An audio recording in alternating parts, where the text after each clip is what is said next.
Well, folks, Pastor Rocky here, early in the morning, day 53 of our situation here in the mountains. We've been blessed above measure. It's hard to describe. I know it sounds weird. I understand that. I was talking to someone yesterday at church, and they said, this is just such a tragedy. And I said, well, there's some bad stuff, but you don't understand. It's not a tragedy. It's a triumph. God has given us grace. And yes, people have lost homes and some lives. And you can't replace those things in most cases.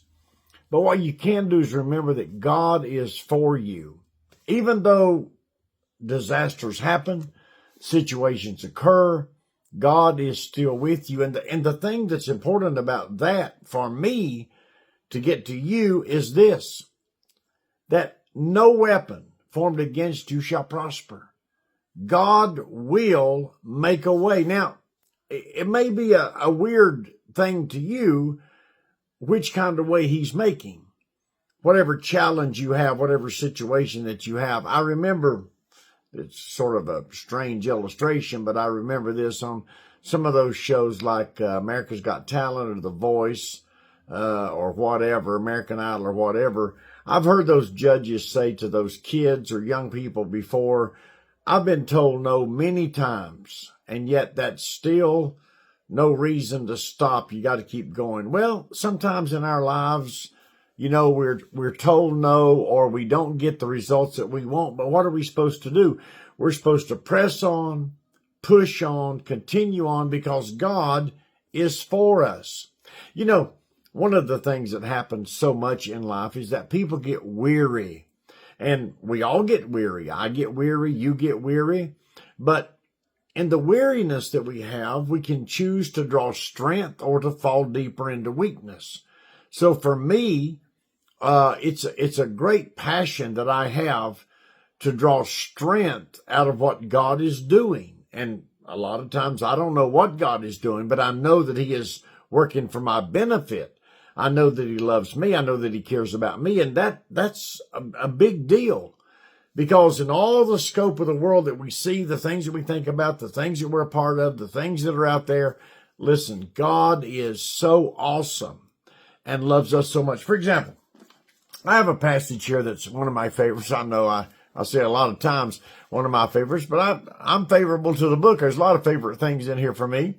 This is what Paul said to the Corinthian church in 1 Corinthians chapter number 15 and verse number 58. He said, therefore, my beloved brethren, be ye steadfast, unmovable, always abounding in the work of the Lord, whereby you may know that your labor is not in vain in the Lord.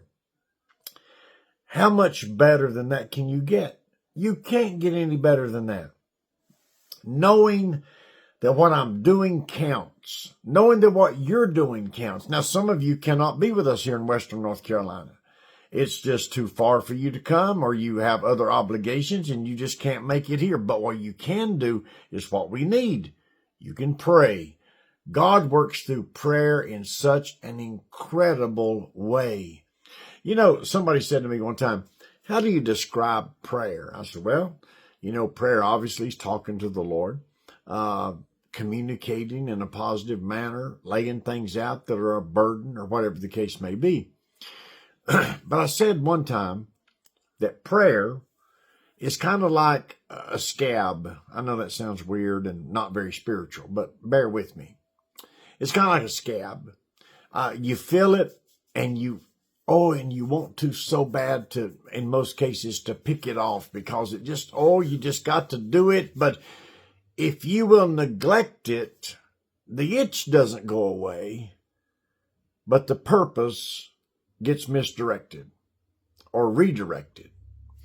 As I think about what God is doing in my life and all these other things coming on top of me of why I can't do this and I can't do that, I need to be reminded that our God is an awesome God. And even though with that scab being on and you want to pick it off so bad and it just itches so much, I'm reminded that if I redirect my thought pattern and understand that God will help me in the time of need, I don't want to take the short fix by pulling the scab off I want to take the enduring fix to medicate myself, be disciplined to myself, and go forward. And that's what the Lord says.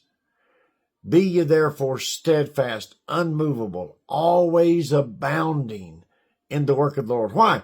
That you may know that your labor is not in vain. And none of us want that to happen.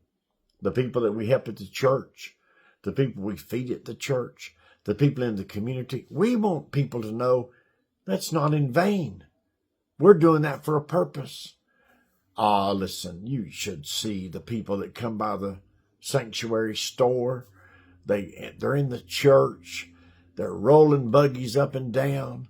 They're looking around. They're finding this. They're finding that. I love the kids in there. The kids will find something, run over to mom and say, oh, look at this, look at this. The question is, can we have that? Well, of course you can have that. You see, I want you to know, and I want to remind myself, that our labor is not in vain. It's for a purpose. So, be steadfast, unmovable, whereby you may know that your labor is not in vain. Well, I don't know when this is going to be over with. In our church, it could be up to February. I don't know. But what I do know is this. Where God guides, He provides.